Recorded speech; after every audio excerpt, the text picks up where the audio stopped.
아줌마, 이게 얼마짜리인 줄 알아요? 당신 같은 사람이 감히 이런 귀한 물건을 만져요? 지연은 큰 소리로 영숙을 꾸짖었습니다. 그리고는 영숙을 무릎 꿇게 했습니다. 당장 무릎 꿇고 사과해요. 영숙은 어쩔 수 없이 무릎을 꿇었습니다. 죄송합니다. 마님, 제가 조심하지 못했습니다. 그녀의 목소리는 떨리고 있었습니다. 그 순간 뒤에서 송 회장이 나타났습니다. 회장은 상황을 한눈에 파악하고는 분노에 찬 목소리로 소리쳤습니다. 지연아, 지금 무슨 짓을 하는 거냐? 안녕하세요, 여러분. 첫 이야기로 찾아뵙습니다. 구독과 좋아요로 격려해 주시면 감사하겠습니다. 서울 강남의 고급 주택가, 아침 햇살이 은은하게 비치는 송 회장댁. 겉으로 보기엔 완벽한 재벌가의 저택입니다. 넓은 정원에는 계절마다 피어나는 꽃들이 아름답게 가꿔져 있고 3층 규모의 저택은 웅장하면서도 품격 있는 모습을 자랑하고 있었습니다. 하지만 그 집 안에는 새벽부터 분주히 움직이는 한 사람이 있었습니다. 바로 박영숙, 65살의 가정부였습니다. 수수한 검정 치마에 하얀 블라우스를 입은 영숙은 허리를 깊숙이 숙여가며 거실 구석구석을 정성스럽게 닦고 있었습니다. 그녀의 손길은 마치 자신의 집을 돌보듯 세심했지만 얼굴에는 깊은 피로가 스며들어 있었습니다.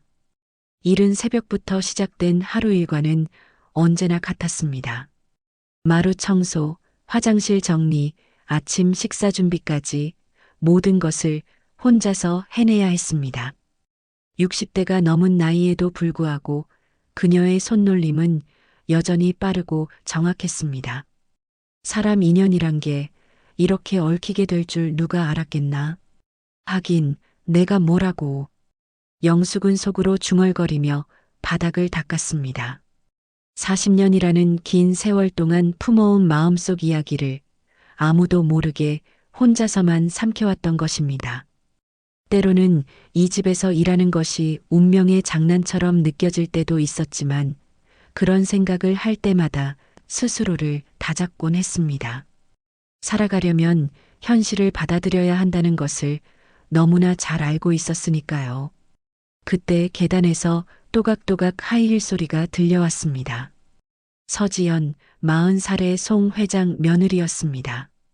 명품 정장에 완벽하게 세팅된 헤어스타일, 그리고 차가운 눈빛으로 영숙을 내려다보았습니다. 지연의 표정에는 늘 불만이 가득했습니다. 특히 영숙을 바라볼 때면 더욱 그랬습니다. 마치 영숙의 존재 자체가 마음에 들지 않는다는 듯한 시선이었습니다. 아니, 이런 것도 제대로 못해요? 요즘 가정부들은 참 편하게 산다니까. 지연의 목소리에는 은근한 비아냥이 섞여 있었습니다. 영숙이 정성껏 닦아놓은 테이블 위에 일부러 커피를 흘리더니 마치 영숙의 잘못인 양 날카롭게 쏘아붙였습니다. 이런 일은 하루에도 몇 번씩 반복되었습니다. 지연에게는 영숙을 괴롭히는 것이 일종의 일상이 되어버린 것 같았습니다. 죄송합니다, 마님. 다시 하겠습니다. 영숙은 조용히 대답하며 걸레를 들었습니다. 화를 내거나 변명하지 않았습니다. 이미 너무나 익숙한 일상이었으니까요. 지연의 이런 행동이 악의에서 나온다는 것을 알고 있었지만 참는 것이 최선이라고 생각해왔습니다. 나이든 가정부가 할 수 있는 선택은 많지 않았으니까요. 지연은 그런 영숙의 모습을 보며 만족스러운 듯 고개를 끄덕였습니다. 남편 윤호가 출근하기 전 일부러 영숙 앞에서 큰 소리로 말했습니다. 여보, 우리 집 가정부 정말 구식 마인드예요. 요즘 세상에 이런 사람도 있나 싶을 정도로 시대착오적이라니까요. 답답해서 견딜 수가 없어요. 지연의 말에 윤호는 신문을 보며 대충 고개만 끄덕였습니다. 42살의 윤호는 아내의 이런 모습을 못 본 척하는 게 일상이 되어버렸습니다. 사실 그도 영숙이 성실하고 정직한 사람이라는 것을 알고 있었지만 아내와의 불화를 피하고 싶어서 침묵을 지키고 있었습니다. 집안의 평화를 위해서는 어쩔 수 없는 선택이라고 스스로를 합리화했습니다. 영숙은 묵묵히 자신의 일을 계속했습니다. 그녀는 이 집의 며느리가 아니라 사돈댁의 가정부로 취급받고 있었습니다. 하지만 그 누구도 모르는 비밀이 하나 있었습니다. 40년 전 이 집안의 가장인 송 회장의 첫사랑이 바로 자신이었다는 것을 말입니다. 그 비밀은 너무나 오랫동안 가슴 깊숙이 묻어두었던 것이라 이제는 꿈처럼 느껴지기도 했습니다. 때로는 정말 그런 일이 있었나 싶을 정도로 먼 옛날 이야기 같았습니다. 오전 내내 지연의 잔소리와 구박을 견뎌낸 영숙은 점심 준비에 들어갔습니다. 주방에서 혼자 일하는 시간만큼은 그나마 평온했습니다. 칼질을 하며 야채를 썰고 국물을 우려내며 간을 맞추는 일상적인 행동들이 마음을 진정시켜 주었습니다. 요리를 할 때만큼은 자신이 누군가에게 도움이 되는 사람이라는 느낌을 받을 수 있었습니다. 점심때가 되자 지연은 또다시 영숙을 불렀습니다. 저기요, 오늘 아버님 귀국하신다면서요? 공항 마중은 윤호가 나가고 집에서 준비할 건 당신이 다 해놓으세요. 아버님 방 정리부터 저녁 준비까지 완벽하게 해놓으시길 바랍니다. 실수라도 하면 큰일 나는 거 알죠?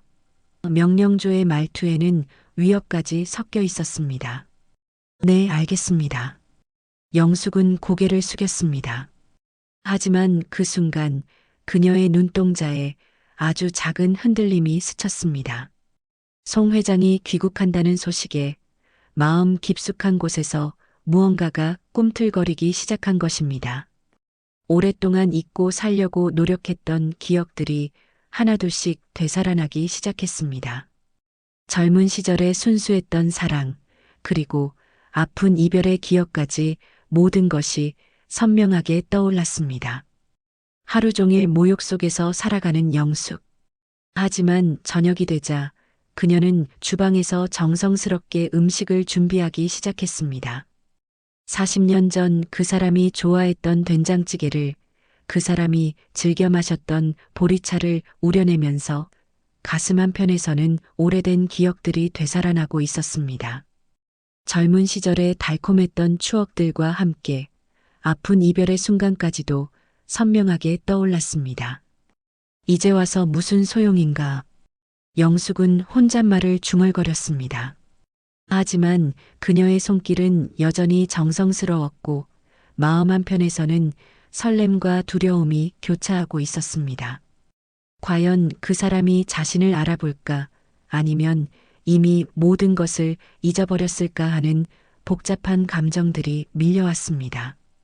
40년이라는 세월이 두 사람 사이에 어떤 변화를 가져왔을지 상상만으로도 가슴이 두근거렸습니다.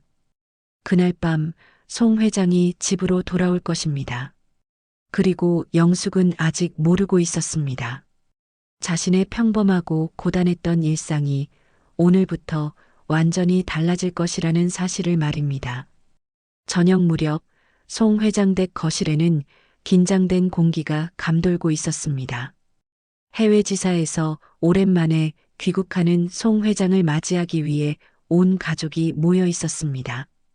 아들 윤호와 며느리 지연은 정장을 차려입고 공손한 자세로 앉아 있었지만 지연의 눈빛에는 계산과 긴장이 섞여 있었습니다.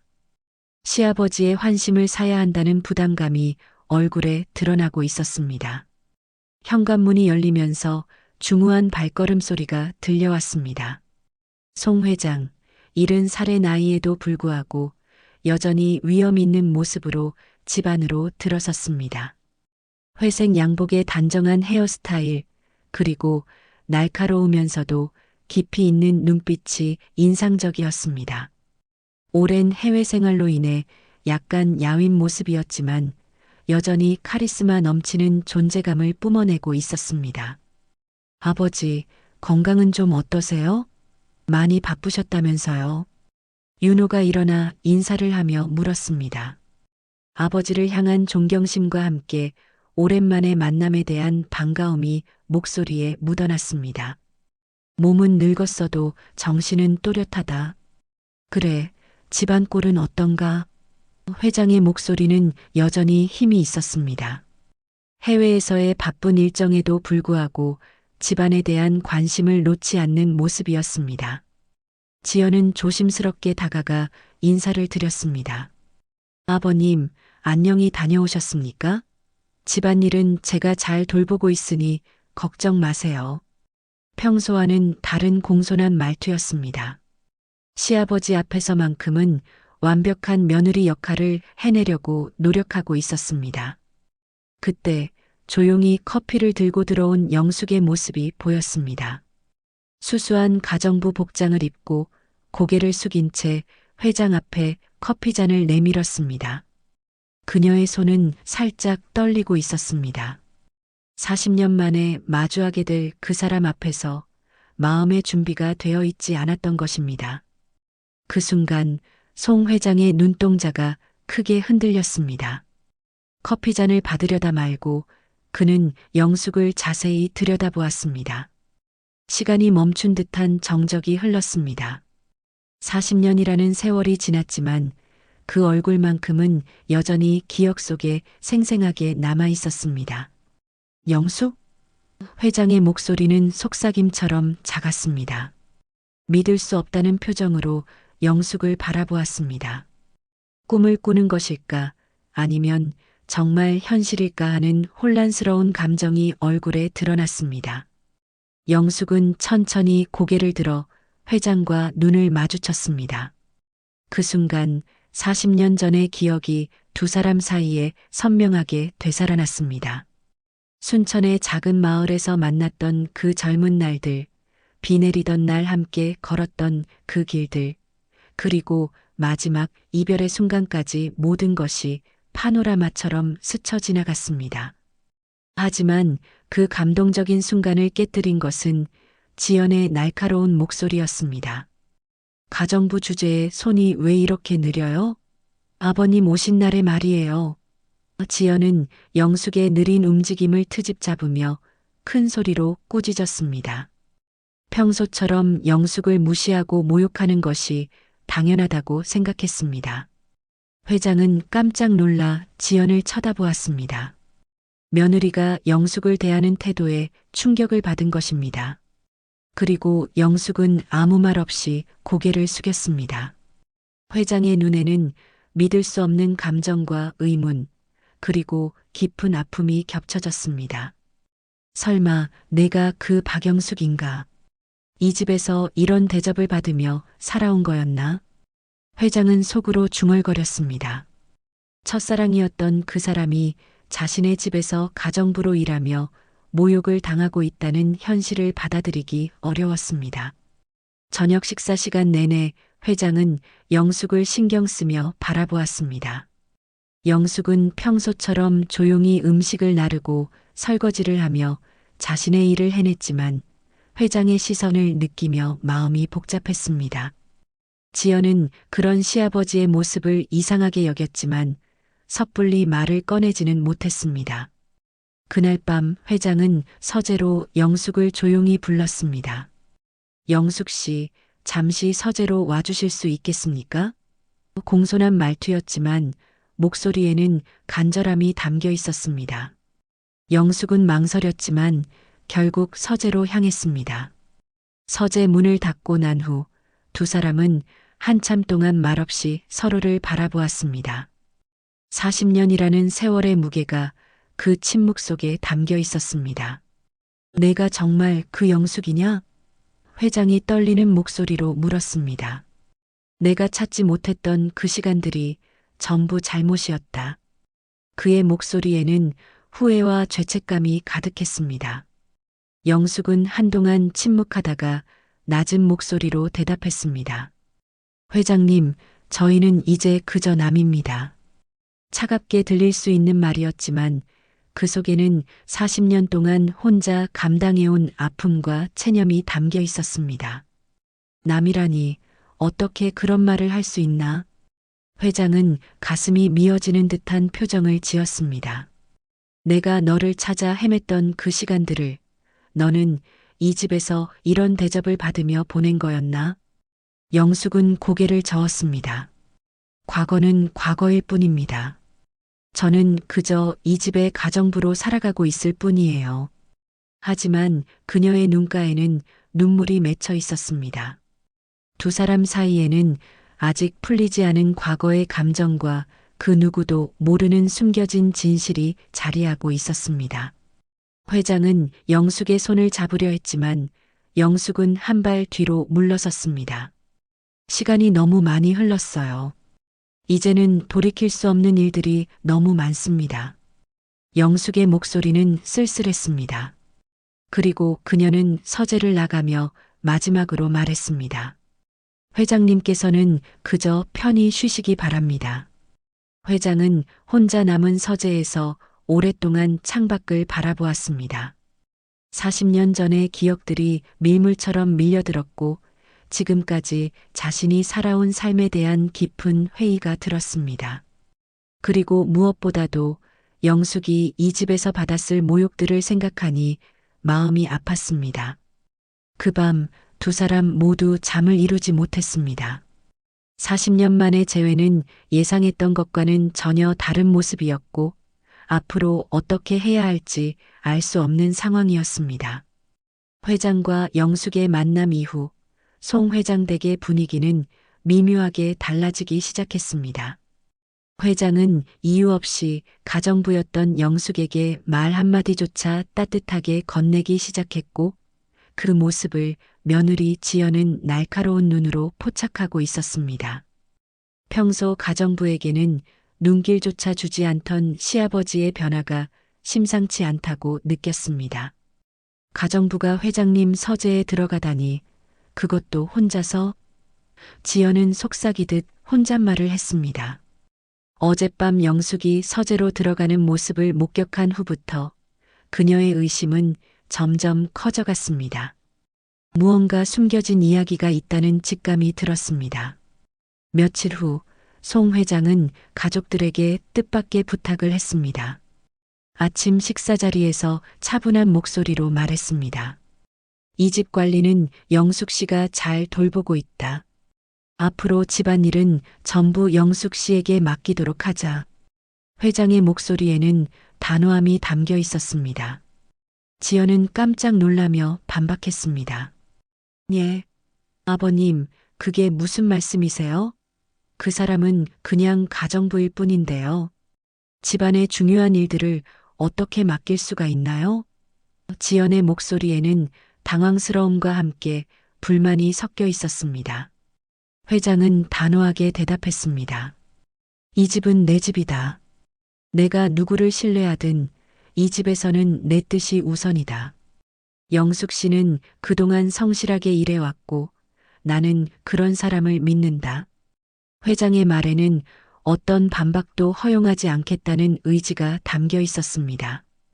윤호는 아버지와 아내 사이에서 난처한 표정을 지었습니다.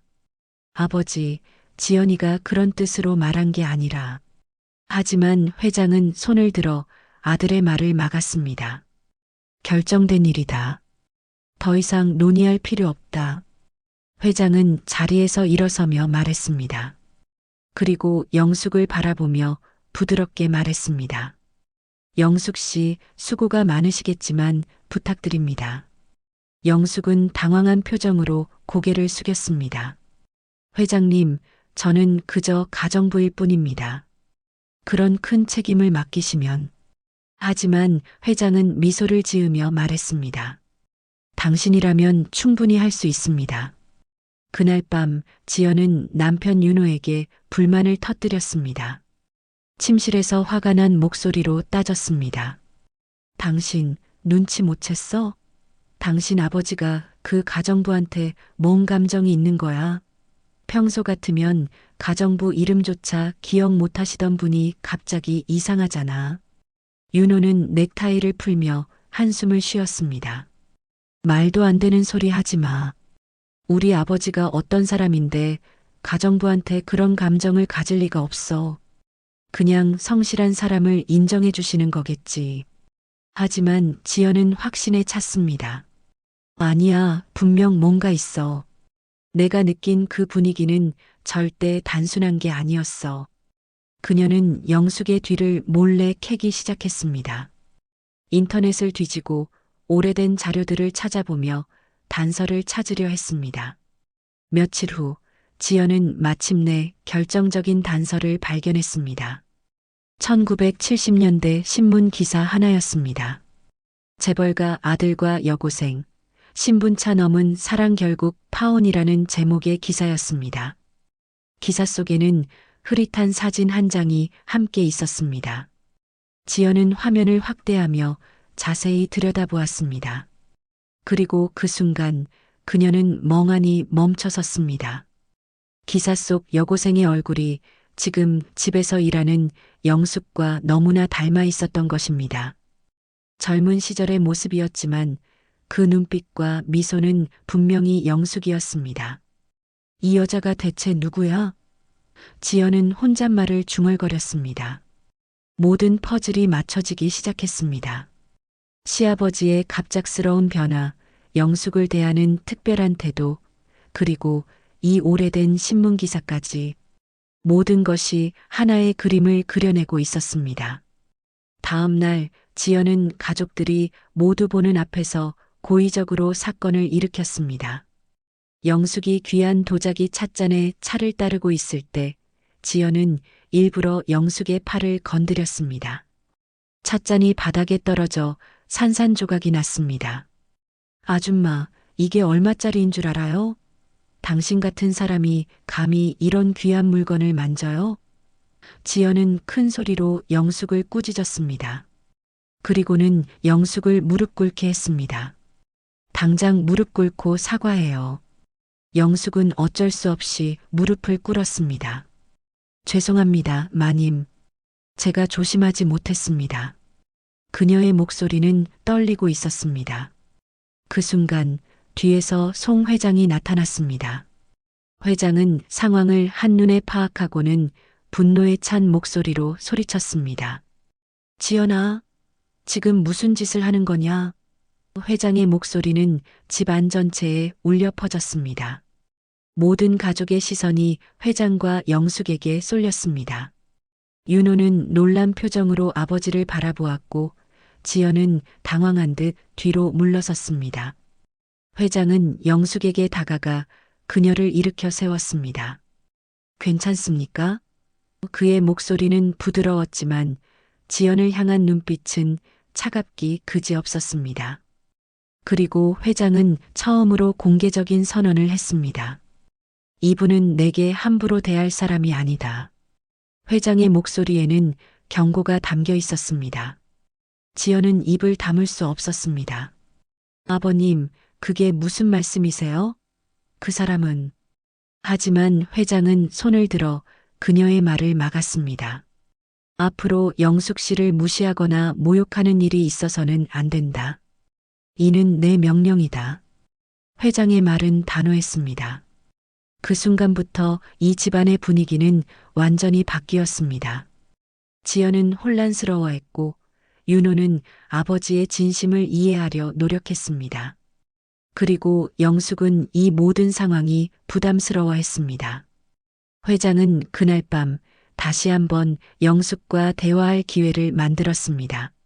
하지만 이제는 단순한 그리움이 아닌 더 깊은 진실을 확인해야 할 시간이 다가오고 있었습니다.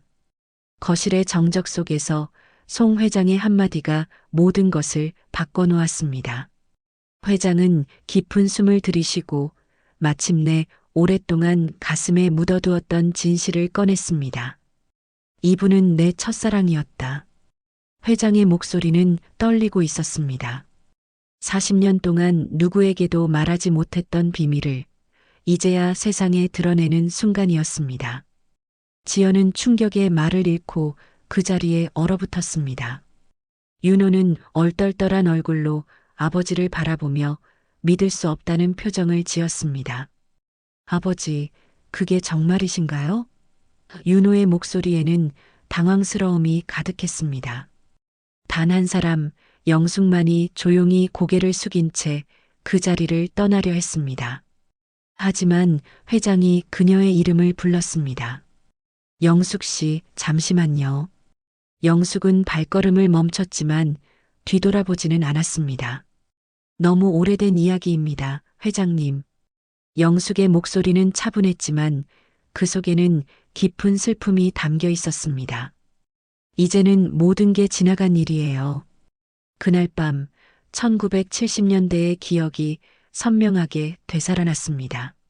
전라남도 순천의 작은 마을, 양장점 딸 박영숙과 서울 본가에 피서온 송진우의 만남이었습니다. 당시 18살의 영숙은 순수하고 아름다운 소녀였고 22살의 진우는 자유롭고 낭만적인 청년이었습니다. 비 내리던 여름날 영숙의 작은 우산 아래서 시작된 사랑이었습니다. 신분의 차이도 집안의 반대도 그 순간만큼은 중요하지 않았습니다. 두 사람은 마을 뒷산을 함께 걸으며 꿈을 나누었고 강가에서 조약돌을 주워가며 미래를 약속했습니다. 언젠가 서울로 데려가겠다던 그 약속 아직도 기억하고 있나요? 영숙이 조용히 말했습니다. 회장은 고개를 끄덕였습니다. 모든 걸 기억하고 있소. 그 여름의 모든 순간들을. 하지만 그 아름다운 사랑은 오래가지 못했습니다. 양가의 극심한 반대에 부딪혔고 특히 송 회장의 아버지는 아들이 평범한 양장점 딸과 교제하는 것을 절대 용납할 수 없었습니다.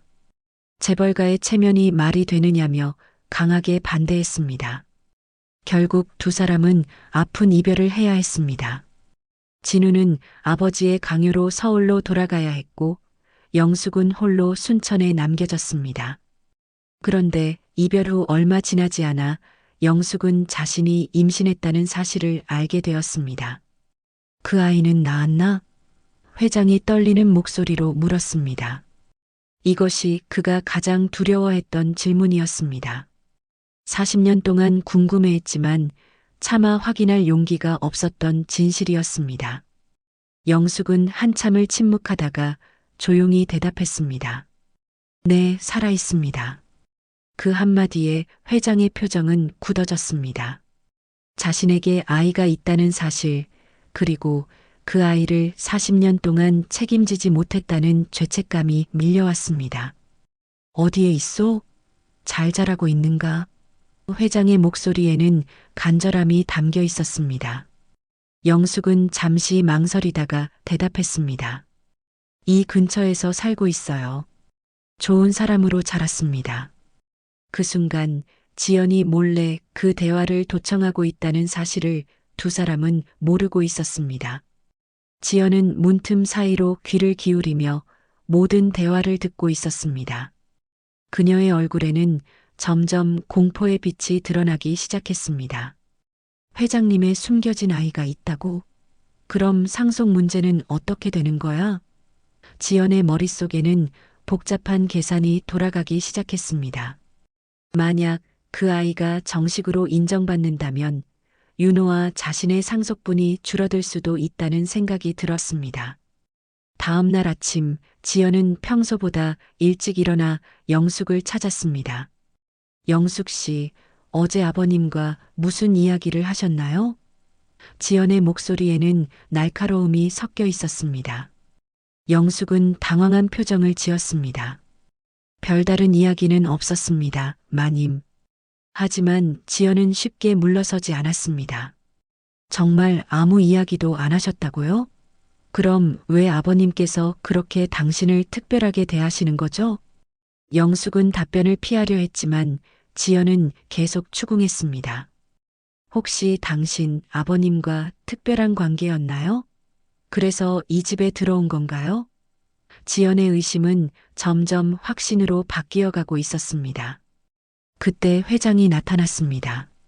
무슨 일이요? 회장은 두 사람의 긴장된 분위기를 눈치챘습니다. 지연은 재빨리 말했습니다. 아, 아버님. 그냥 집안일에 대해 이야기하고 있었습니다. 하지만 회장은 지연의 거짓말을 간파했습니다. 지연 씨, 영숙 씨를 괴롭히지 마시오. 내가 어제 분명히 말했을 텐데. 회장의 목소리에는 경고가 담겨 있었습니다. 그날 오후 회장은 영숙에게 다시 한번 제안했습니다. 영숙 씨, 이제 그 아이를 만나보고 싶소. 나에게도 아버지가 될 기회를 주시오. 하지만 영숙은 고개를 저었습니다. 너무 늦었어요, 회장님. 그 아이는 이미 자신만의 삶을 살고 있어요. 갑자기 나타나서 아버지라고 하면 얼마나 당황스러워 하겠어요. 영숙의 말에는 아이를 보호하려는 모성애가 담겨 있었습니다. 하지만 회장은 포기할 수 없었습니다. 그래도 알 권리는 있지 않겠소? 그 아이에게도 나에게도. 두 사람의 대화는 평행선을 달렸습니다. 그 모든 대화를 또다시 지연이 엿듣고 있었습니다. 그녀의 마음속에서는 위기감이 더욱 커져가고 있었습니다. 이대로 두면 안 되겠어. 뭔가 대책을 세워야 해. 지연의 눈빛이 서서히 차가워지기 시작했습니다. 그날 밤 영숙은 혼자 앉아 오래된 사진 한 장을 바라보고 있었습니다. 어린 아이와 함께 찍은 사진이었습니다. 미안하다, 아들아. 엄마가 너에게 아버지를 찾아주지 못해서. 영숙의 눈에는 눈물이 맺혀 있었습니다. 그날 밤 지연은 몰래 도청한 내용을 근거로 충격적인 결심을 내렸습니다. 회장과 영숙 사이에 아이가 있다는 것, 그리고 그 아이가 살아있다는 사실이 드러난다면 이 집안의 상속 구조가 뒤흔들릴 수 있다는 것을 직감한 것입니다. 침실에서 혼자 앉아 계산기를 두드리며 복잡한 생각에 빠져 있었습니다. 안 돼. 이대로 두면 그 여자가, 그 자식이 우리 몫을 다 가져가게 될 거야. 지연의 눈빛에는 냉혹한 결심이 서려 있었습니다.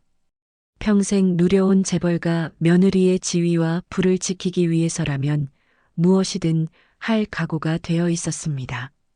다음 날 새벽 지연은 조용히 자신의 친오빠이자 송 회장의 법무팀장으로 일하고 있는 서정훈에게 전화를 걸었습니다. 오빠, 혹시 예전에 송 회장님 유언장 초안 중에서 내가 부탁했던 그 서류 아직도 보관하고 있지?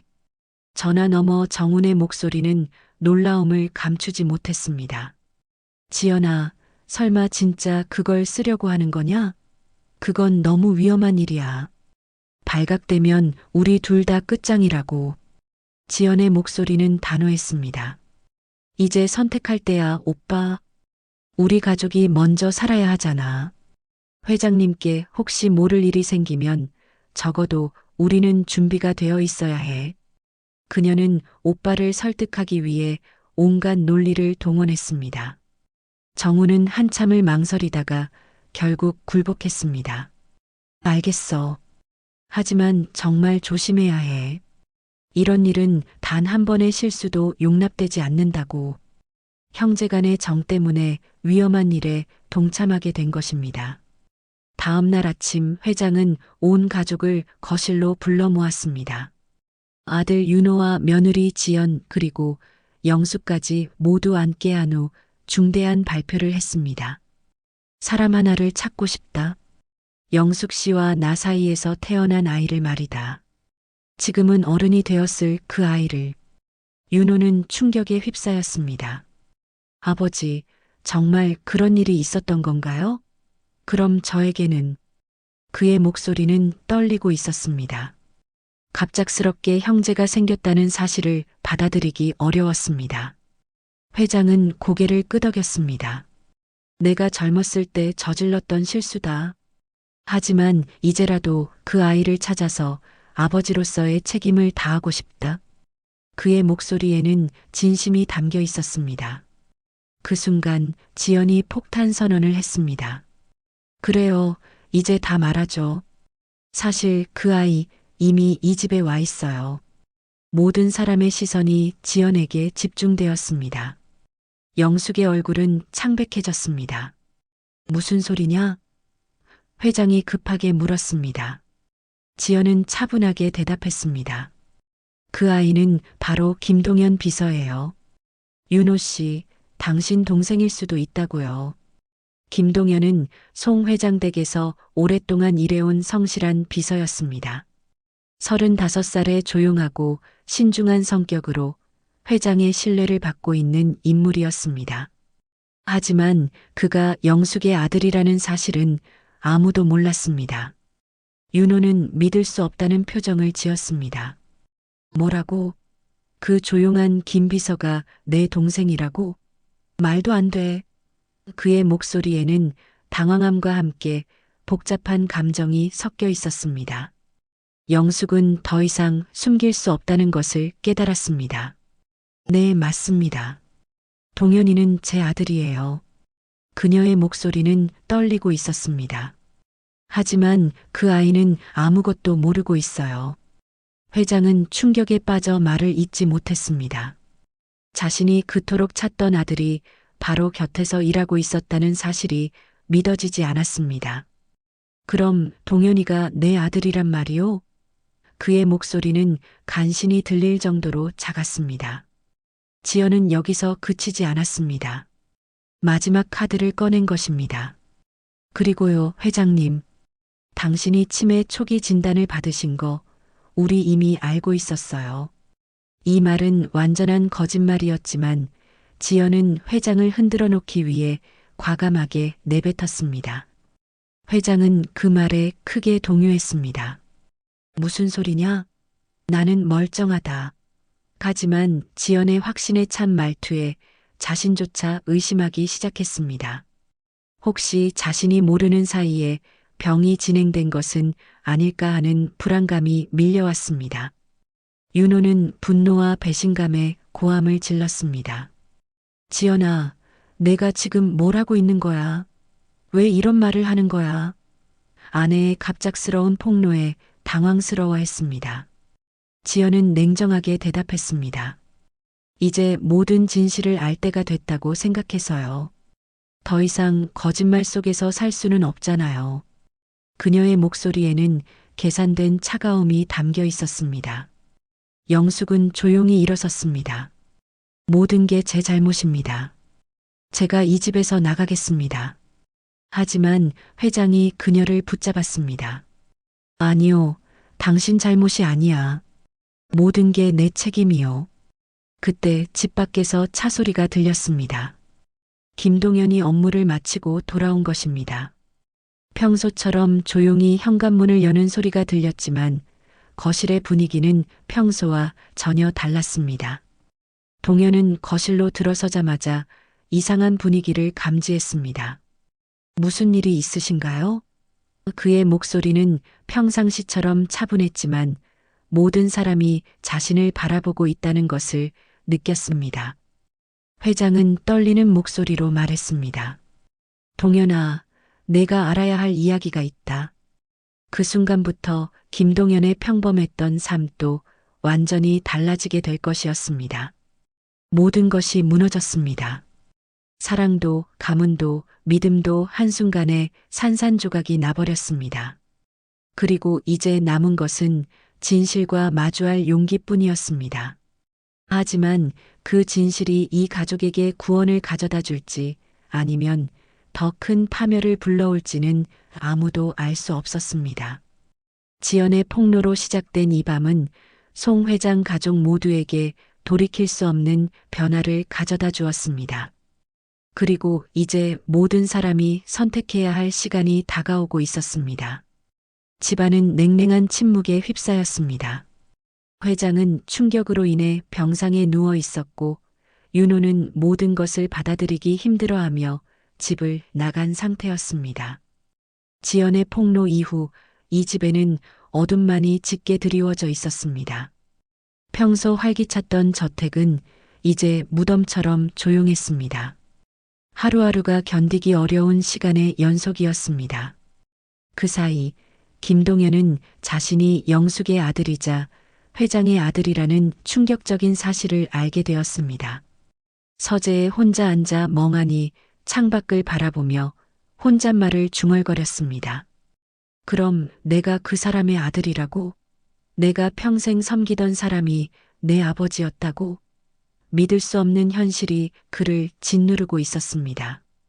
동현의 마음속에는 복잡한 감정들이 휘몰아치고 있었습니다. 35년 동안 아버지 없이 자란 서러움, 어머니 혼자 자신을 키우며 겪었을 고생, 그리고 지금까지 자신이 모르고 지냈던 진실에 대한 혼란스러움이 뒤섞여 있었습니다. 때로는 분노가 일었다가도 이내 깊은 슬픔으로 변해갔습니다. 영숙은 아들을 조용히 불러 그동안 말하지 못했던 모든 과거를 털어놓았습니다. 작은 방에서 마주 앉은 모자는 오랜 시간 동안 이야기를 나누었습니다. 영숙의 얼굴에는 수십 년간 혼자 감당해온 아픔이 고스란히 드러나 있었습니다. 너에게 아버지가 없다고 했지만 그건 거짓말이었단다. 영숙의 목소리는 떨리고 있었습니다. 그 사람은 너를 모른 채 살아왔고 나도 말할 용기가 없었어. 어떻게 말하겠니? 아버지가 바로 내가 모시고 있는 그분이라고. 어머니로서 아들에게 진실을 숨겨왔던 죄책감이 그녀의 가슴을 짓눌렀습니다. 동현은 그 자리에서 조용히 눈물을 떨궜습니다. 하지만 그 눈물은 단순한 서운함이 아니었습니다. 자신의 존재에 대한 혼란과 함께 회장에 대한 깊은 애정에서 비롯된 복잡한 감정이었습니다. 어머니, 그럼 제가 그분을 아버지라고 불러야 하는 건가요? 아니면 계속 회장님이라고 해야 하는 건가요? 그건 너의 선택이란다. 억지로 할 필요는 없어. 영숙은 아들의 손을 잡으며 말했습니다. 다만 그분이 너를 얼마나 찾아 헤맸는지는 알아줬으면 해. 나를 만날 때마다 너에 대해 물어보셨거든. 한편 지연은 자신이 벌인 일의 후폭풍을 감당하기 어려워하고 있었습니다. 위조된 유언장을 실행하려 했던 계획이 오빠 정훈에게 배신당하면서 모든 것이 틀어졌습니다. 정훈은 결국 양심의 가책을 이기지 못하고 회장에게 모든 진실을 고백하기로 결심한 것입니다. 지연아, 내가 변호사지 사기꾼은 아니야. 정훈은 전화로 여동생에게 말했습니다. 회장님께 모든 진실을 말할 거야. 더 이상 이런 짓은 할 수 없어.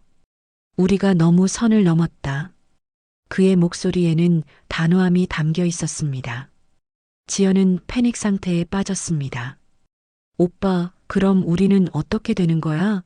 모든 게 끝나는 거잖아. 우리 가족은 어떻게 되는 거야? 하지만 정우는 이미 마음을 굳혔습니다. 잘못한 건 잘못한 거야. 더 이상 숨길 수는 없어.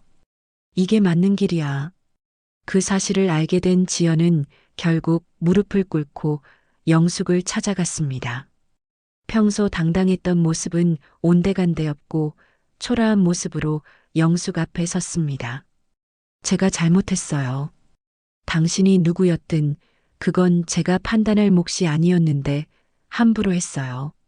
정말 죄송합니다. 영숙은 지연의 모습을 보며 마음이 아팠습니다. 미움은 또 다른 불행을 낳을 뿐이에요. 내가 이 집에서 버틴 건 그저 아이에게 부끄럽지 않기 위해서였어요. 복수나 원망 때문이 아니었습니다. 영숙의 목소리에는 원망이 아닌 깊은 이해와 따뜻함이 담겨 있었습니다. 지연은 처음으로 진심으로 눈물을 흘렸습니다. 그동안 자신이 얼마나 이기적이고 잔인했는지 깨달았기 때문입니다. 저는 정말 나쁜 사람이었어요. 당신을 괴롭히고 무시하고 심지어는 당신의 과거까지 이용하려 했어요. 어떻게 그런 끔찍한 짓을 할 수 있었을까요? 영숙은 지연에게 다가가 말없이 그녀를 감싸 안았습니다. 이제 다 지난 일이에요. 우리 모두 새롭게 시작해봐요. 미움보다는 사랑으로, 의심보다는 믿음으로 살아가요. 그 따뜻한 포옹 속에서 지연은 평생 처음으로 진정한 뉘우침을 느꼈습니다. 그 장면을 동현이 조용히 지켜보고 있었습니다. 어머니의 넓은 마음과 용서하는 모습을 보며 그는 처음으로 자신도 이 가족의 일원이 될 수 있다는 희망을 품게 되었습니다. 그의 눈에는 슬픔과 동시에 처음 느껴보는 따뜻함이 번지고 있었습니다. 며칠 후 윤호가 집으로 돌아왔습니다.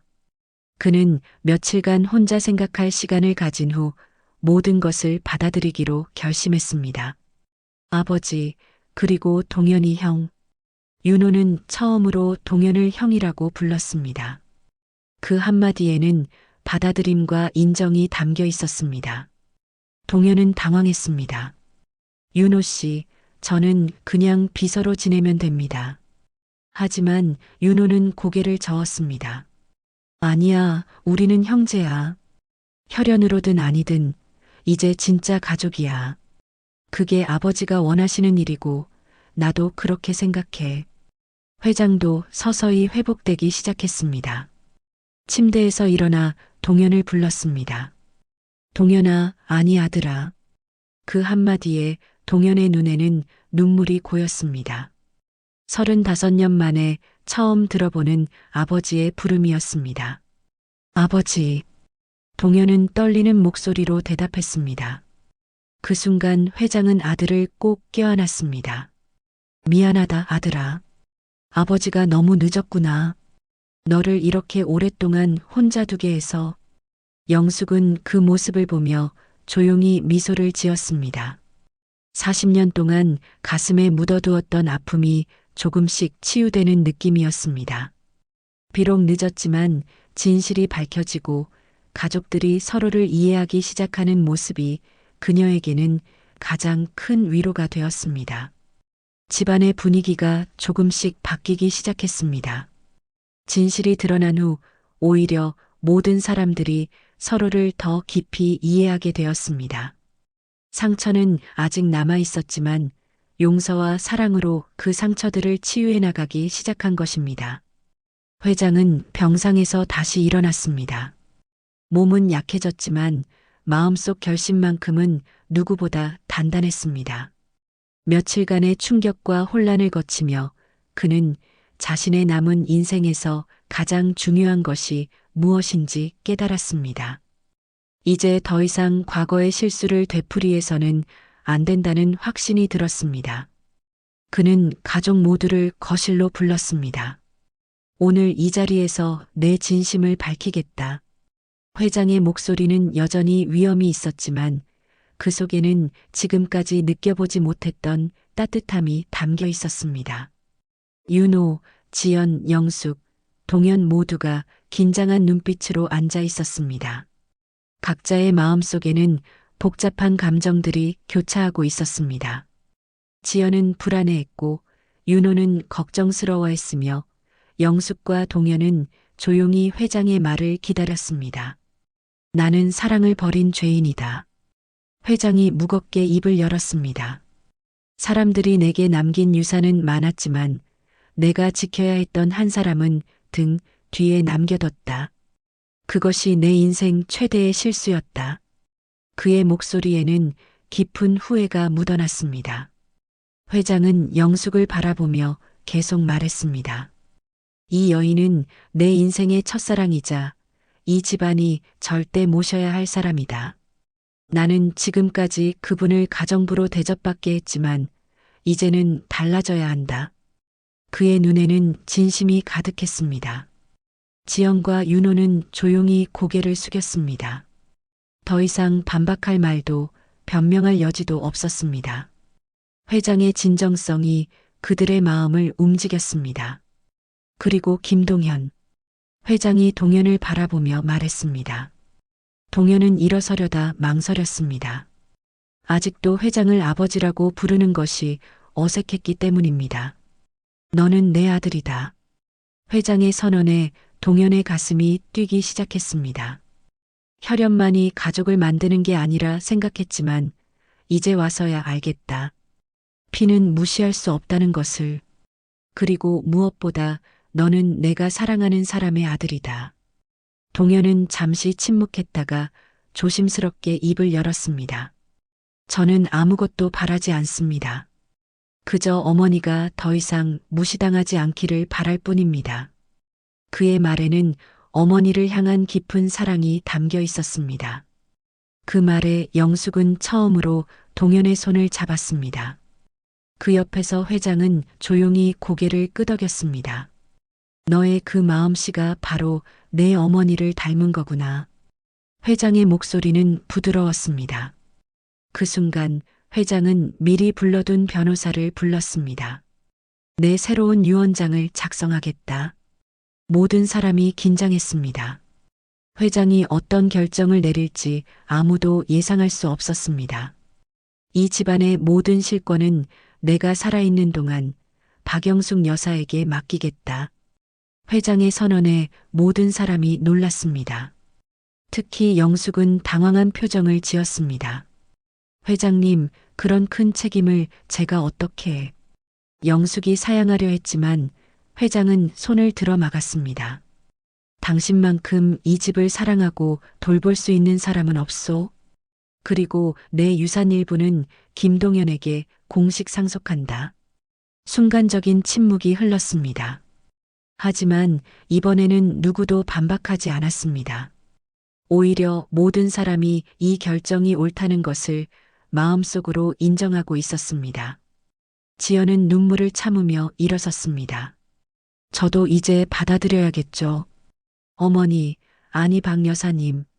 지연이 영숙을 부르는 호칭이 바뀐 것입니다. 그동안 정말 죄송했습니다. 앞으로는 많이 배우겠습니다. 영숙은 조용히 고개를 끄덕이며 대답했습니다.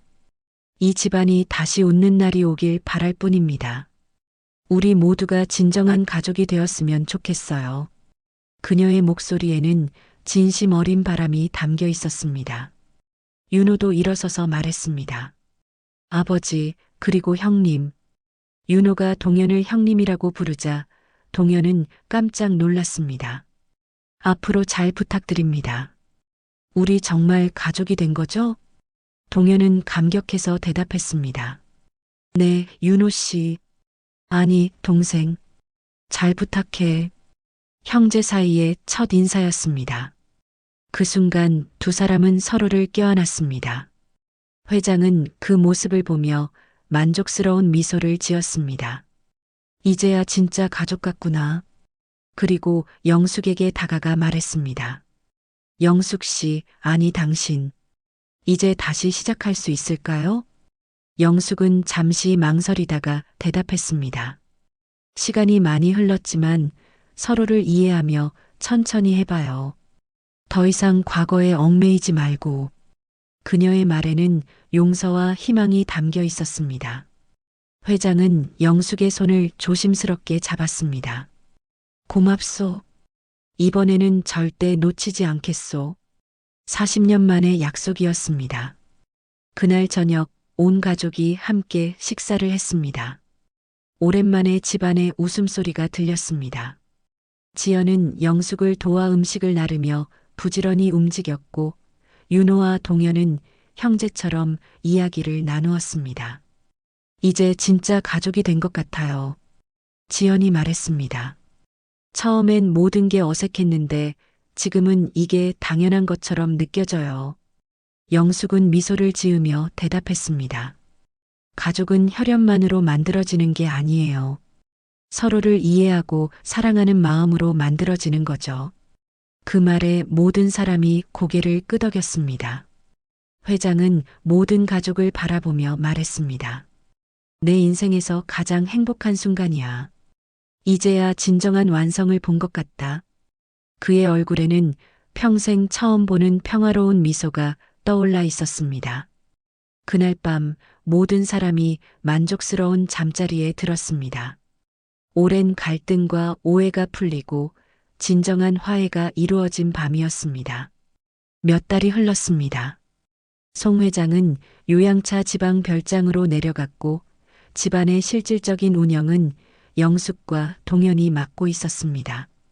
이제 더 이상 가정부가 아닌 박영숙 여사로 불리는 그녀는 누구보다 조용하고 단정하게 이 집안의 모든 구성원을 따뜻하게 품고 있었습니다. 집안 곳곳에는 그녀의 정성스러운 손길이 닿지 않은 곳이 없었습니다. 아침마다 영숙은 가족들을 위해 정성스럽게 식사를 준비했습니다.